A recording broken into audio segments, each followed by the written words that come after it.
Because we are not able to see fully that potential for change, potential for transformation inside of us, that is often the reason why we maybe neglect and don't put in sufficient effort in our life to actually transform ourselves.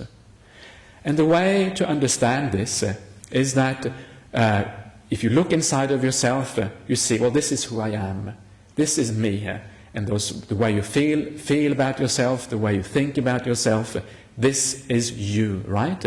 This is how we think we are. And one easy way of seeing this, for example, if a person gets very depressed, what happens if people get very depressed? Or they grieve a lot because they have lost somebody close to them? Sometimes people commit suicide because of those things. We see this all the time. Why do people commit suicide? Because they think that this is like a permanent condition.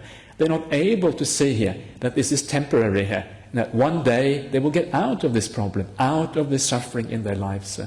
And this is the problem that we often have in our lives. We tend to see our present state as permanent, as something which is there.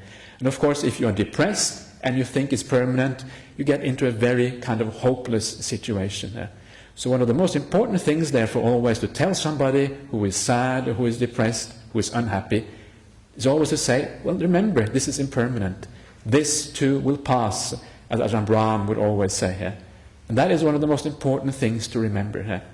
And this is also important to remember on the spiritual path itself, that this, the way I am now, is not permanent.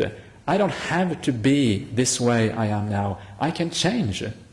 If you take the idea of a self completely out of the equation, and you realize that we are conditioned beings, external condition work on us, then suddenly you take away the limits of potential for change. Suddenly there is no limit anymore for how much happiness, how much contentment, how much peace, how much satisfaction you can find in your life.